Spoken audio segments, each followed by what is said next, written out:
I call Jenny Salisa. Thank you so much, Mr. Speaker, for this brief call on the Building Pools Amendment Bill. This is a bill that has been designed to reduce compliance burden currently imposed on pool owners as well as territorial authorities in relation to residential pools while maintaining child safety. Mr. Speaker, New Zealand is an island nation. We're surrounded by water, and yet every year we have so many of our children, so many of our people drown because too many of us do not know how to swim. New Zealand has one of the highest rates of drowning. We're third in the OECD countries, third only to Finland and Brazil, Mr. Speaker. But I've got to say, as parents, we are fortunate in this House that we can afford to pay for our children to learn how to swim. But there are so many vulnerable and poor families who cannot afford to pay for those swimming lessons. In fact, so many of them can't even afford to pay for swimming togs for their children. We have NGOs now that donate swimming togs, particularly for those children that cannot afford to buy their own. But Mr. Speaker, there are so many of our kids that don't even have the option of learning how to swim at schools, especially in low-income areas that no longer have pools.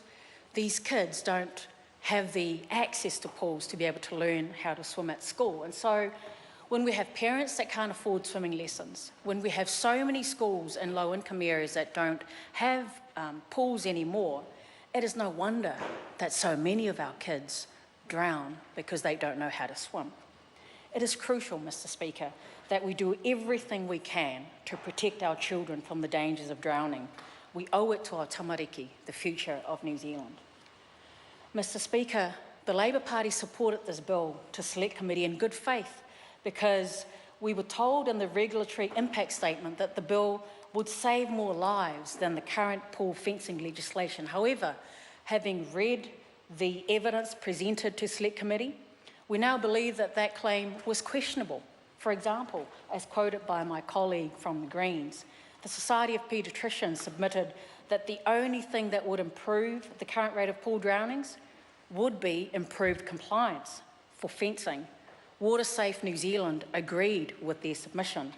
The vast majority of the 19 preschool kids that drowned in home pools was unfortunately because there was no fences, gates or doors. And the numbers of children who suffer serious or permanent damage or near-death drownings in non-compliant pools is actually much higher than that 19. Mr. Speaker, one of the biggest changes that the bill, after it went to Select Committee, made was a recommendation to increase the pool inspection cycle to, instead of 5 years, to 3 years. Labour pushed very hard for this amendment, and we're very, very pleased that it was taken up at the Select Committee. Mr. Speaker, there is, however, still an issue that if is not addressed, Labour will not continue to support this bill. There's a new clause in the bill which specifies that an alarm is an alternative to an automatically closing door. This would be a backward step, Mr. Speaker. Alarms are not sufficient protection for our children around pools for two reasons. First, the condition that leads to drowning is a distraction of a caregiver. An alarm actually won't prevent that from happening. Only a fence to the pool would actually prevent the harm befalling our children. An alarm also, every time it goes off, is quite irritating to family members. And we know already what happens when there are oversensitive alarms that are fire alarms. People just turn them off. And so it is no longer a protection.